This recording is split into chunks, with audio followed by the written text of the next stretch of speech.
I was given a spacious, sunlit suite overlooking forests that stretched into a blue and silent distance. I had never lived amid such luxury. Even I had to admit that the upper floors of the palace revealed a different world. The wardrobes overflowed with gowns of exquisite fabric, and before I had finished admiring them, a maid arrived to inform me, almost shyly, that the king would be delighted to have my company for dinner. Though I had lived as a slave, I had gathered enough fragments of palace gossip to know the king's sorrow. He had lost his wife long ago and had learned to endure that grief only through the love he bore his only son, feelings to which I could connect well. The dining hall glowed with candlelight, filled with faces I did not know chattering happily around a lavish spread. When I entered, the air shifted, conversation hushed. He immediately stood up with a swift, claiming gesture, took my hand and showed me my seat next to him, aware of every pair of eyes tracking my steps. That was my wife's favorite dress. Oh, the maid told me I could choose freely. Perhaps I should not have worn it, heat rising to my cheeks. He merely smiled, saying I looked perfect in it. He lifted his cup then, calling the gathering to drink to the health of his son, and of mine, as his son's savior. As the toast ended, the Egyptian noble at my side spoke to me in his language. To my own surprise, I answered him fluently, as my mother had once taught me. The king's eyebrow arched. A sly grin played at his lips. You are a huntress indeed, with the manners and the tongue of a princess. I feared that every word, every gesture, might betray me. My stay in the upper apartments tasted of Tyre. Gold leaf coiled across the ceilings. Fine furniture gleamed in every room. Silks and bright dyes draped the women. Dinners were opulent, and every gathering shimmered with flattery, ambition, and the quiet plotting of power. Yet the king treated me with unfailing respect.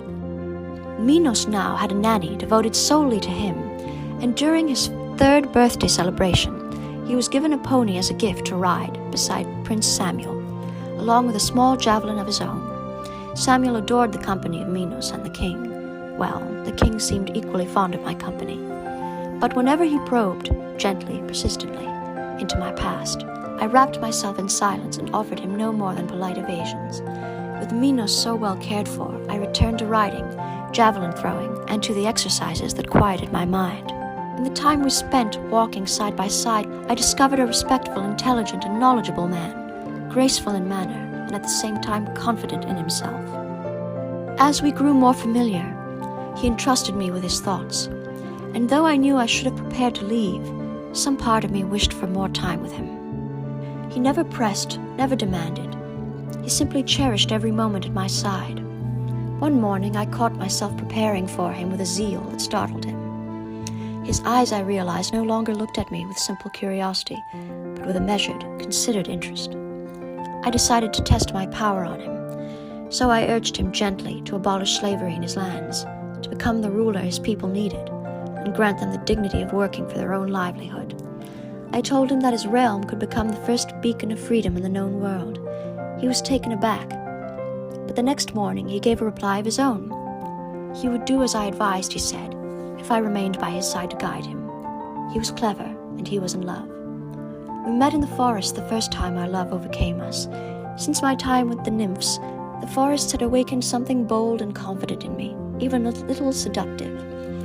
I was the one who touched his hand first, as clear water streamed over our fingers at a spring beneath a great plane tree. He turned to me then and took me into his arms, whispering my name, Europa, Europa.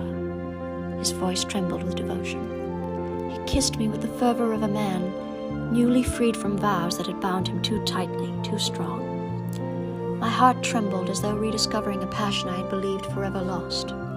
We hurried back to the palace, breathless, flushed with desire. As the door closed, we understood without words that this would be the night of our union. We let fall the garments that separated us from the warmth of each other's skin, and time bent around us until nothing existed but the circle of our bodies and our breath. His scent was like hyacinths, his touch soft yet certain. Our passion seemed to resonate in the stones themselves, echoing back to us as though the room shared in our exultation. I had not imagined I would ever feel such things again, after Apollonius' death, but fate had other designs. When our wild embrace finally subsided and our breath calmed, we noticed a pale, uncanny glow filling the room. We rose and went to the window.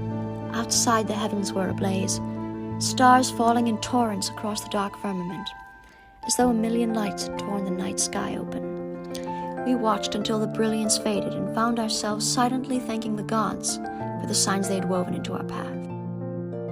After that night, we were inseparable, reckless with happiness. We no longer bothered to hide our bond. We were in love, fiercely and unapologetically, grateful for every hour we had been granted. Our spirits rose, our tempers softened, and we paid no mind to the knowing looks or giggles of the palace staff. Yes, I had captivated the king. I had risen from slave to the highest rank of women in Lycia, by my own will, until the day reality came crashing in. My brother Cadmus had arrived at the palace.